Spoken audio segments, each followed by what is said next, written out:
Hi, so this is my big haul review of the past 4 weeks worth of comics because I've not been to my comic shop for 4 weeks and I picked them up while I was on holiday this week. So there's a lot. I have been shorted of a few. It's my own fault for not going in every week, but so I've got Savage Sword of Conan #9, what I've not received, and Absolute Martian Manhunter #5. But I've ordered those online, so I'll be getting those soon. And I didn't get the latest Batman one, the Jim Lee one, but I'm going to let that slide. I'm not going to carry on with that series. It's paying money for a crap story. So I'm just going to wait for the when it gets relaunched with Matt Fraction for Batman. And I've not read these yet because there's a huge stack here. So these are the absolutes what I've got this month, and my Batman titles that I've got this month. So Detective, Batman Dark Patterns, etc. So I'll do a smaller video during the week, most likely after I've read them. But we do have these to go through. So first off, we have DC versus Vampires World War V, issue 11. As I've said in many previous videos, this is one of my favourite series in the past year, and it doesn't disappoint with this. And what I love, and you'll find out why I'm mentioning this when we come to a certain publisher later on with a comic. So it's $4.99. Okay, a lot of comics are $4.99 now, but there's 32 pages of story, not just 32 pages, but 32 pages of story. So there's a 8-page backup story and a 24-page main story. I was working out the maths in my head then. So this is the penultimate issue. So this is an Elseworlds title where half of the world has been, or more than half the world has now turned to become vampires, including a lot of superheroes. And there's just like a small contingent now of human heroes left who are fighting against them. But now there's been a third thing, a problem put in place now. The new gods have come down to Earth, led by Darkseid, and so now the vampires and humans have now got to unite because they realise the new gods are a bigger threat than both of them. So yeah, and it has a powerful last page of the main story. I will say that, and it kind of left me. It had quite an emotional impact, and it was brilliant. It was superb. I just love the whole tone of this. He's got each character's individual character's voice perfect. The art by Otto Schmidt never disappoints. It's very, very dynamic, full of action. The colours are superb and dynamic. And yeah, it's just a wonderful comic. 9 out of 10. It's a really, really class comic. And talk about Elseworlds, we've got the next part of the Gotham by Gaslight. This is A League for Justice. So now, this was originally meant to be a 12-issue series. So they had 6 issues previously, where it's like this kind of Western Elseworlds feel, where you had the Batman from Gotham by Gaslight in it, and some other characters of this universe are introduced as well. So you've got like this universe's versions of Superman, um, Green Lantern, etc. appearing. So now this is like them becoming like this Elseworlds version of the Justice League. It's very, very good. It's not let up on the pacing and the storytelling. It's written by Andy Diggle, arts by Leandro Fernandez. I think Rob Williams helps with the writing as well on this, if I remember reading about it somewhere. But yeah, it's a great progression from the previous one. If you've not got the first part of this, first 6 issues, do get the collection. It's really, really good. 8 out of 10. And then this is fast becoming one of my favourite comics now. Dan Watters has really come into his own, and I'm on about Nightwing by Dan Watters and Dexter Soy on artwork. So as I mentioned in the last one, Nightmite has come to Bloodhaven, and something happens to him. So you see him in his true form, and it's basically like this Cthulhu kind of demonic kind of character. And so the whole world of the whole area of Bloodhaven becomes this weird, like Lovecraftian kind of place where nothing is as it seems. Everything's very weird and very meta, and so there's a lot of meta characters in here. There's a lot of hallucinations. You don't know what's real, and it's superb. It's absolutely fantastic. I like how Dan Watters is now comfortable enough in his own skin with this comic that he can lean into the weird like he is doing. It's got a very, very Alan Moore kind of flavour, but without the purple prose. Dan Watters is like Ram V without the poetry. He's much more. He's like this weird fusion of Frank Miller and with a hint of Grant Morrison and a sprinkling of Alan Moore on top. So he's not got. He just he right. You can tell he's from the same stable as Ram V and Alex Packnadell. All three of them are superb. Um, but yeah, you can tell his voice is very different to Ram V's, but they're both like two of the best writers of the current generation of comic writers, and this is superb. Yeah, an easy 9 out of 10, and it keeps getting better. They do an annual that's actually worth reading. This is a Nightwing annual for this year, Sins of the Past. It's by Dan Matters doing the writing, of course, and then the art is by Francisco Francavilla, who also does the colours, and it's just gorgeous. I do love his artwork. So this goes into the history and the origin, basically, of the female antagonist of the main current storyline of Nightwing. This woman who's being ruled by this weird character called the Zani, I think he's called, and it pushes the fourth and fifth dimensions, and it's very meta. There's a lot of comic lore that gets introduced in this annual. Maggie Sawyer's become a really interesting character in this as well, and the mystery just deepens and gets expanded upon, and it's great. It is an essential read. If you're reading this, you do need to get this because it's not just a throwaway annual; it's part of the story, and it's really, really well written, and the artwork is gorgeous. Again, 9 out of 10. And I'm talking about well written and gorgeous. Green Arrow, issue 26 by Montos and Chris Condon. Chris Condon's becoming one of my favourite writers, but the art by Montos just gets better each issue.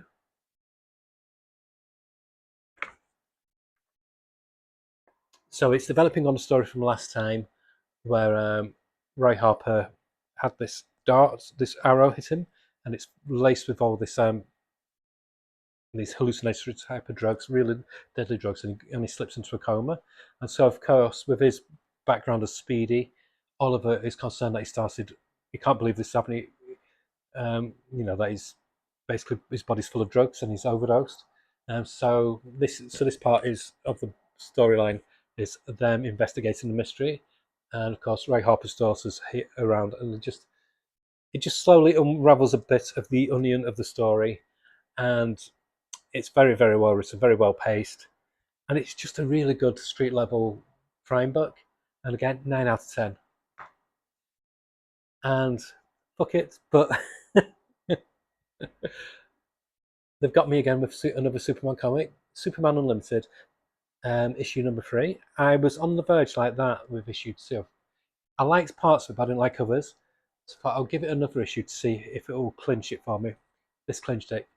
He writes a bloody good crypto, Dan Slott does. The art's really good as well, apart from one bit where they give Clark a wonky eye. So one's like that, one's like that. But apart from that, the art's beautiful. They do an interesting spin on Tie Man. The mystery of what's going on with Clark gets elaborated on a bit more. But this is a very crypto-centric issue, and it's superb. I love this. It's got a really nice, like a tip of the hat to all that's gone before in Superman comics from the 90s, 80s, 70s through to the Silver Age, but in a way where it doesn't feel like a pastiche. It feels relevant for today, and it's great. Yeah, 8 out of 10.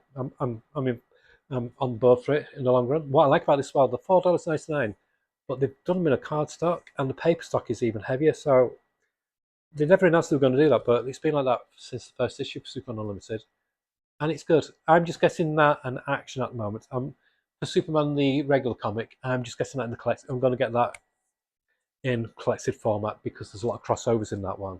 So that's my way of budgeting a bit, even though I did buy the previous 20 odd issues, so And then we have New Gods #8.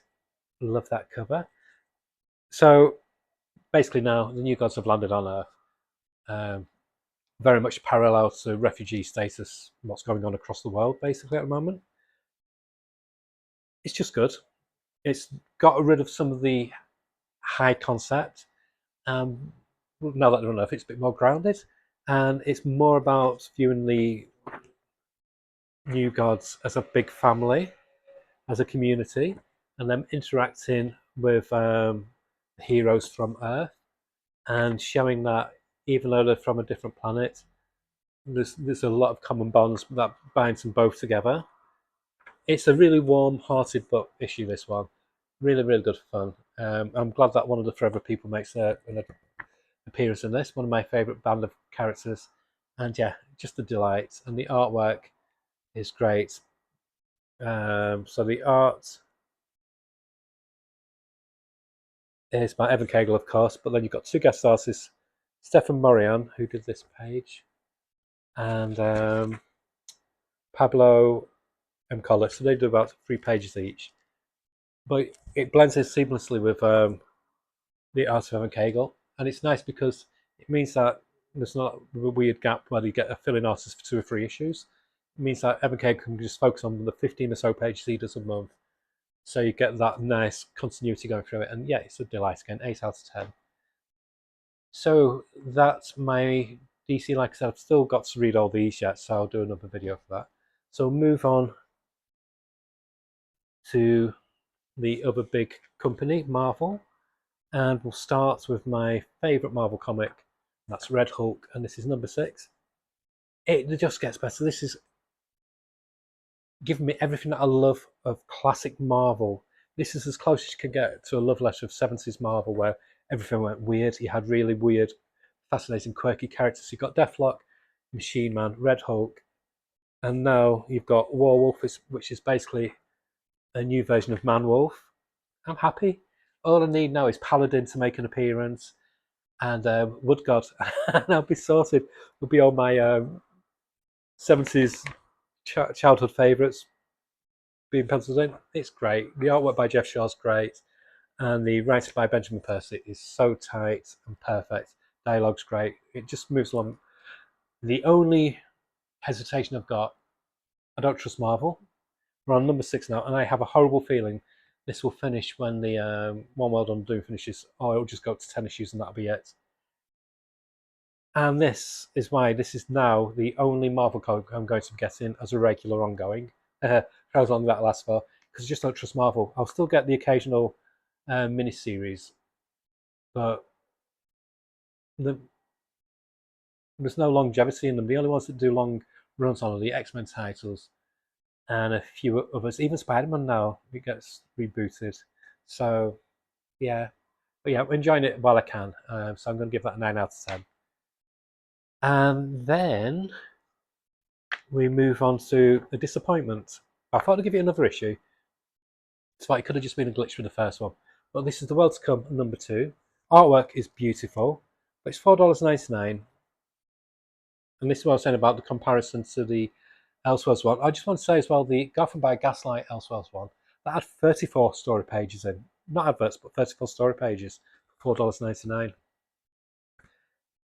Why can't other companies do it? This has got waste of page there, waste of page there, waste of page there. So that's 3 pages, 4 pages, 5 pages, 6 pages. Not adverts, just text. Not even text, just like graphics, and then 7, 8, 9. So there's 9 pages of not even back matter. There's 3 that's kind of like back matter, but the rest are just graphic exercising graphic text. And then for the comic itself, you get 1, 2, 3, 4, 5 full page, almost like posters, illustrations.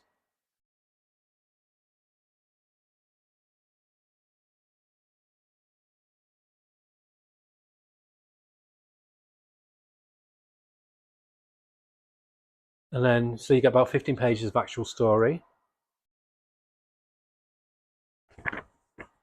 I got it because I wanted to find out the reveal, obviously, of who the new White Black Panther is. Bits of it I liked, but not enough to make me want to come back. It's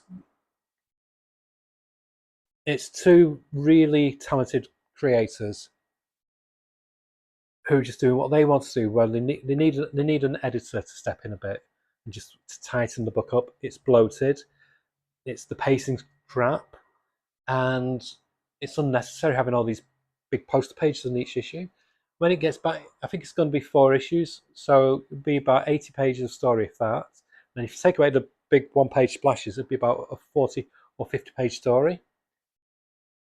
So I've stopped. So this is my final one for the world to come. 6 out of 10. But on the flip side, I enjoyed the first one. I love the second one, Imperial #2, by Jonathan Hickman, Federico Vicini, and Iban Colo on artwork. $4.99. It's quite a lot. Initially I groaned a bit because, of course, it's Hickman, so you get that, so you get text, cast list, and then that. So there's 3 wasted pages, but apart from that, you get about 30 pages of story, so that's good for Marvel Comics, especially when it's $4.99. And it moves the story along at a pace. There's a great reveal. It feels very, very cosmic. The other one didn't feel quite cosmic, but I was just like laying grounds. The characters feel more in tune with how they should be. I still have a weird. I still don't think he's got the voice of Star-Lord correct at all. His dad's died, and he's like, "Oh yeah, let's just carry on." It's just like it just feels off, bit off. Apart from that, the rest of it's really good. There's some good reveals, some good twists. I don't want to say too much because you need to read to get the reveals.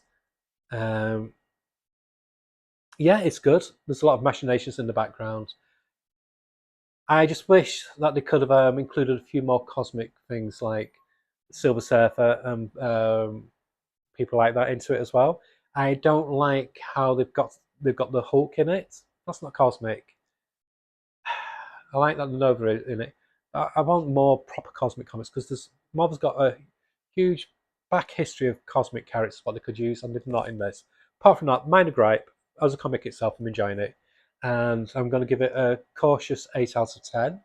And there's going to be a series of spin-off comics coming out starting in October. So there's going to be a She-Hulk one, Nova, kind of like a Gorgeous one, and another one. Um, I'll try them, but I've got a feeling they'll just be minis because that's Marvel nowadays. So yeah, it's good. One that did finish really well: Predator versus Spider-Man, issue #4, ties up loose ends superbly. But the standout character for me is Benjamin Percy's writing of Craven the Hunter. He really gets his character superb, and there's a great twist at the end with Craven, which I thought was really fitting. And it's interesting. And I don't want to, but I've got a feeling I'll be getting Predator versus the Marvel Kills the Marvel Universe, or whatever it's called, because it's left me wanting more, especially if Benjamin Percy's writing it. But yeah, 9 out of 10, a really, really good miniseries, good art as well. On to Image. So I missed this when it first came out. Don't know how, because I love Chris Condon and it's news from the Fallout, but fortunately they had issue #2 out this week and then the second printing of issue #1. I loved this comic. The art is really, really unique, all in silhouette, minimalist detail, but it works. And people say, "Oh, that's Daddy's." It wouldn't be. It wouldn't be. Trust me. But the closest summation I can give of this is it's Doctor Strangelove spliced with Night of the Living Dead and the Crazies. It's just got that really cool, pulpy kind of um, social commentary, horror kind of vibe to it, and I love it. I'm going to give a bigger, deeper dive when I got the whole series and read it, and I'll read it again and do like a proper synopsis of it. But all I can say is, give it a chance. I've not seen a comic like this, and it's one of the most unique comics we've got at the moment. 9 out of 10, really, really good. Talking about really good, Red Coat #13 with this wonderful wrap out round cover. This just gets better and better. This was like the struggling run to the lister initially when it came out, but now this is it could be edge. I think I'm actually enjoying this more than Geiger now. I like how it's uniting the unnamed universe much more than the rest of the comics are, and there's a lot of twists and turns. So it's focusing on this new storyline with the Northerner, where he's travelled back in time from an alternate universe, and in his universe, the South won the war, and so slavery's still around and stuff like that. And he's trying to reset it to how it should be. And of course, Simon Pure being Simon Pure, he's a bit of a dick. But what's good about it, he acknowledges that he is, so it's your first step to recovery. I love this comic. Yeah, 9 out of 10, wonderful. Geiger, I'm going to give this a 7 out of 10 for one simple reason. It's not Gary Frank on the art, and I didn't know that was going to be the case. So it's an artist called Eamon Winkle. He's good, but he's not Gary Frank. He's a bit more cartoony, and it does from you. I'd rather they did like with Rook, where they just rested the comic for about a month or two, than just to have it come out monthly. But apart from that, the story's good. I'm loving Geiger, but I think at the moment the pacing's very much the 2000s Marvel, when the Brian Michael thing went, why just do a comic in one issue when you can spread a small storyline over 6 issues? And that's what this feels like. This flows a lot quicker than this. This has things happening, but not at a quick pace. And yeah, I just feel like the pacing of it lets it down a bit. But apart from that, it's still a must read. Great post-apocalyptic Western. And yeah, I'm going to give it a. Did I say mark it already? With the art, 7 out of 10. Story, 8 out of 10. Then this is becoming really, really essential reading now. Phantom Road, number 14 by Jeff Lemire and Gabriel H. Walter. Just great. It's X-Files meets Twin Peaks. And you think you're getting the mystery revealed and that more mysteries appear, and you're going, what the fuck? But in a good way. It's great. There's no comic like it on the market at the moment. 9 out of 10. Talk about no comic like it at the moment on the market. Feral, number 15. Ooh. Ooh, that's what I'll say.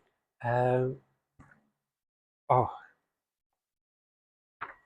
it's great, and it gets you in the feels every time. You forget you're reading about cats, and you get favourite characters and stuff. And this is more shocking than anything in The Walking Dead. And I can't really go much into this. They're still in this big building with these cats who've lived there for years. And yeah, phew, the last page, oh my god. Yeah, it takes a very, very dark turn. Yeah, I can't wait for the next issue. Woof, marvelous. I'm going to give this a 10 out of 10. And another disappointment, which surprised me, but Blood and Thunder number 3. I really enjoyed the first 2 issues. This one,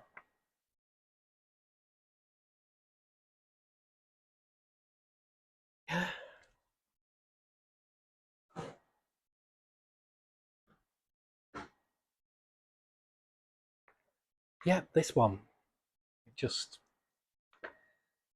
I wouldn't necessarily say it was bad, just dull.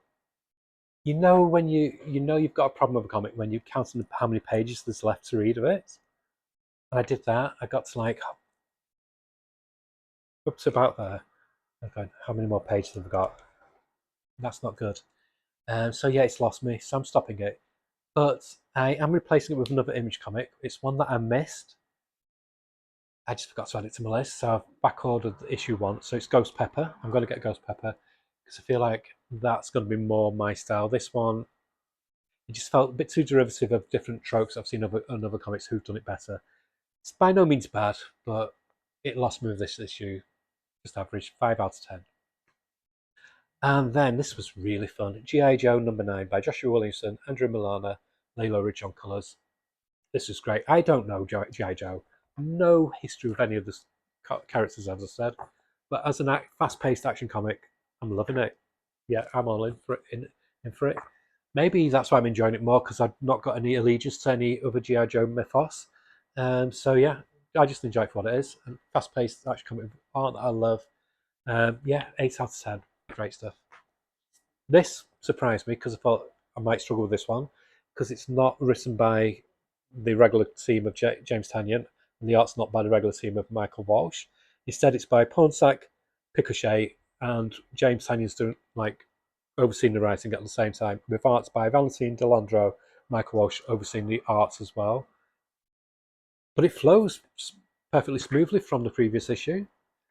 So it's very much like the Purge spliced with the Hunger Games, spliced with Rollerball, that kind of thing. So all the states in America are all vying for power, and the way of dealing with it, they each cherry pick a serial killer to go out and get as many kills as they can. And one that gets the most kills, that person from that state ends up running the businesses in the whole area. Great stuff, really well paced. Yeah, it shouldn't work, but it does because of how they play like with the creators on it. But it's great. The only time I can remember that working well was back in the Ace. I think there's an anthology series called Thieves World where they had different writers on, and this is a similar kind of thing. Yeah, 8 out of 10, really good. Just look at that cover first. Great cover. Battle Beast #3. I'm not going to say anything more. Other people have gushed about how great it is. It's just extremely bloody, extremely funny. It's the closest thing you can get to a logo comic nowadays. Everything about it's perfect. The writing, the colouring, the humour, the art by Ryan Otley, the writing by Robert Kirkman. 10 out of 10, just great. And cardstock cover. Another one that is a delight each month. Conan Barbarian. We're on number 22 now. I love this new artist, Diego Rodriguez. I think even more than the previous ones. There's just something about it. It feels very, very old school. Really enjoying it without being derivative. So basically, this is Conan's version of Gladiator. Him and a group of other people have been taken prisoner and forced to join. He's been forced to join this gladiatorial arena, and it's great. If you've ever wanted to know what would it be like if Conan was in Gladiator, you get your answer here. And there's a great thing at the end. I can't say anymore because it ruined it. But there's a good reveal at the end of a character who's been missing for a bit, and it's just good. It's great. It's a romp. 9 out of 10. Solomon Kane #4, Serpent Ring. All I'll say with this, I'm giving it a 10 out of 10 because each issue improved from the previous issue, and the previous issue was great anyway. This is a one-man band by Patrick Zurcher, does the artwork. He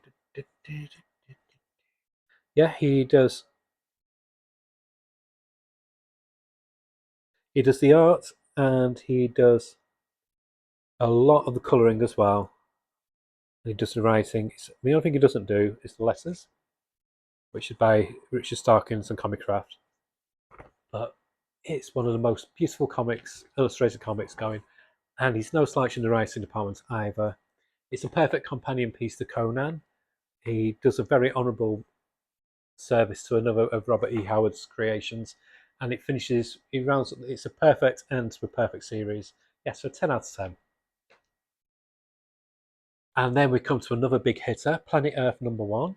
So you had the Zero issue, was like a paper, almost like a flyer. It's like a 16-page comic. It costs like, in the UK, it's about 50p, which was great. But to see it in this deluxe, very thick, European style format almost, for only $5.99, great stuff. It's by one of the people behind John Wick.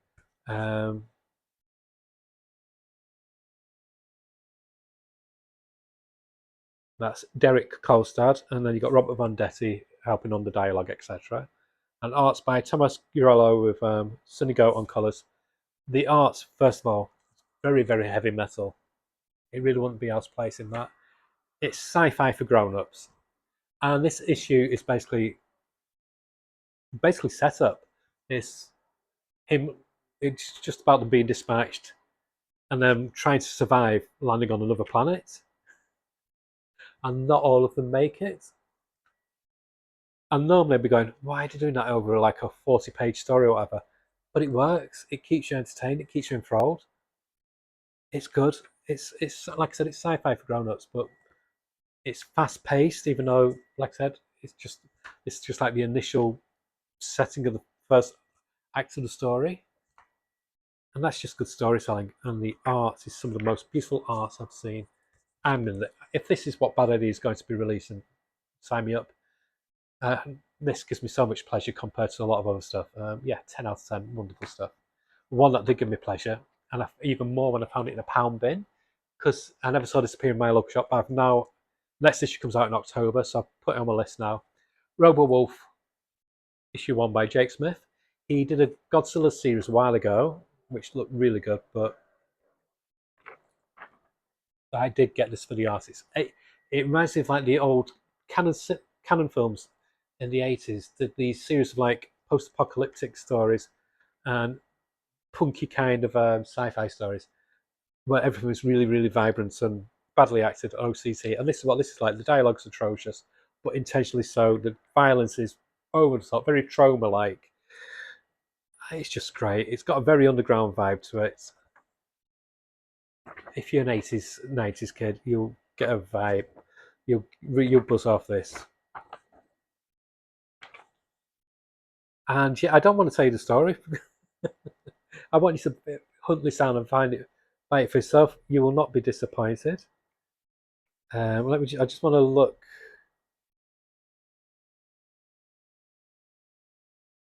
There's a particular panel that I wanted to show.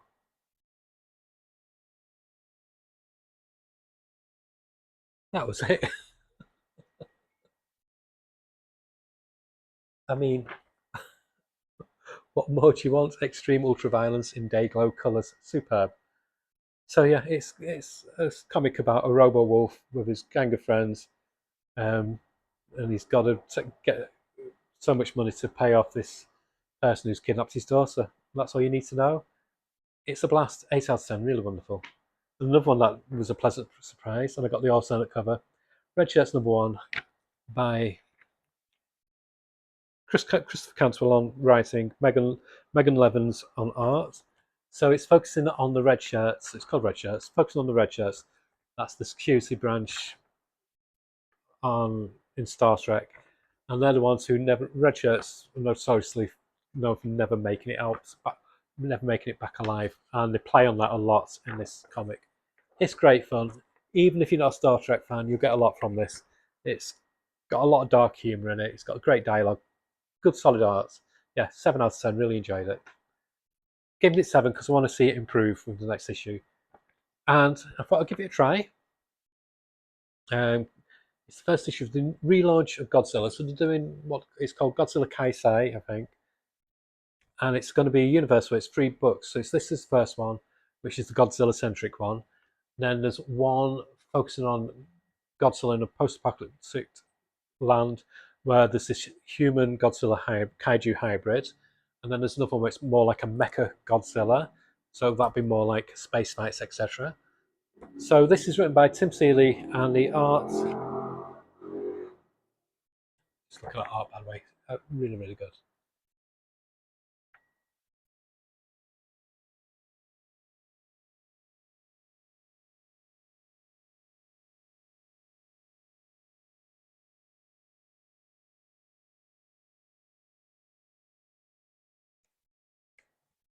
And the art is by Nicola Sismajija. He did that, or they did that Azrael comic, what Dan Watters did about a year or so ago.